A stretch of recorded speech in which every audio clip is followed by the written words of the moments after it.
He arrived early because that was how he'd been taught to arrive, before things got busy, before anyone had to accommodate him.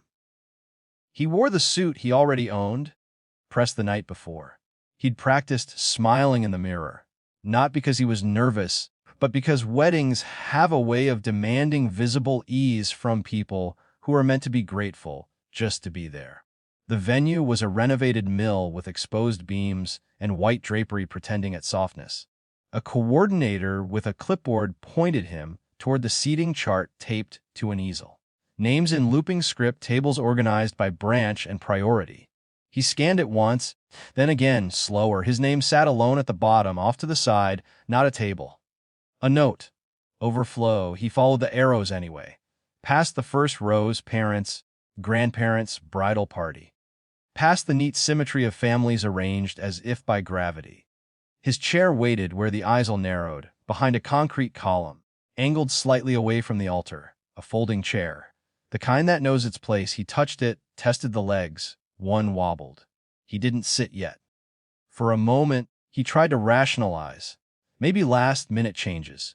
Maybe a misprint. He'd learned to do this early, turn exclusion into coincidence, because coincidence asks less of everyone. He found the bride's mother near the bar, supervising glassware. He asked lightly, the way you ask about parking validation or restroom signs. If there might be a mistake. She didn't check the chart. She smiled the way people do when they're enjoying a private advantage. Oh, she said. She said you're not really part of their side of the family. The emphasis was small but surgical.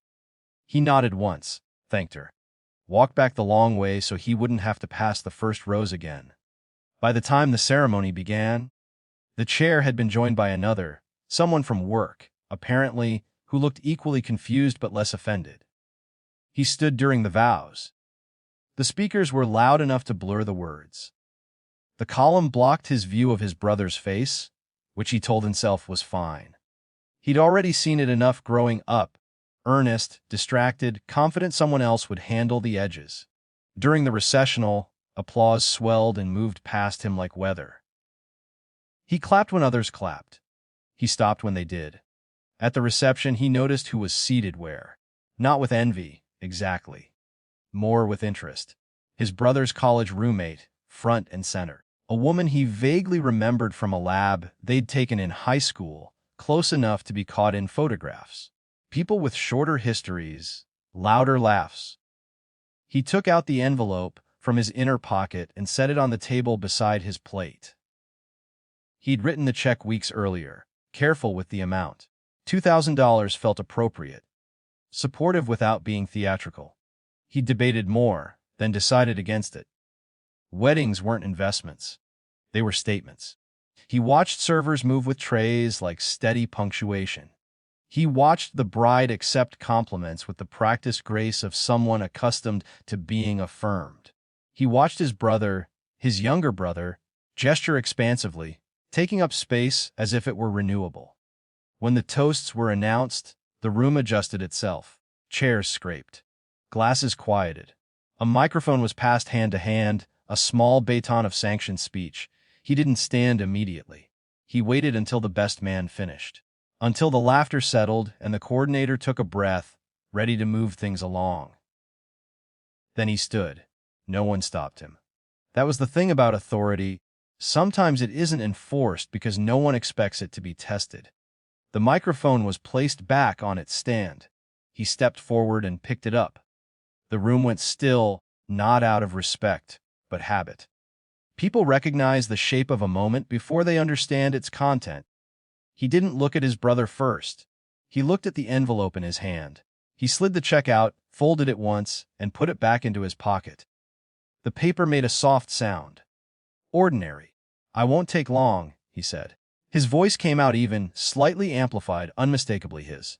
Congratulations to the happy couple. A few smiles flickered.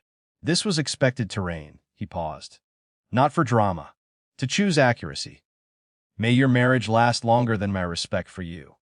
The sentence landed without ornament. It didn't rise or fall. It didn't ask for applause. His brother's face drained of color. The bride stared, not angry yet more confused, as if the room had tilted and she was waiting for someone to correct it. He set the microphone back in its cradle. He didn't drop it. Dropping things implies loss of control. He turned and walked out.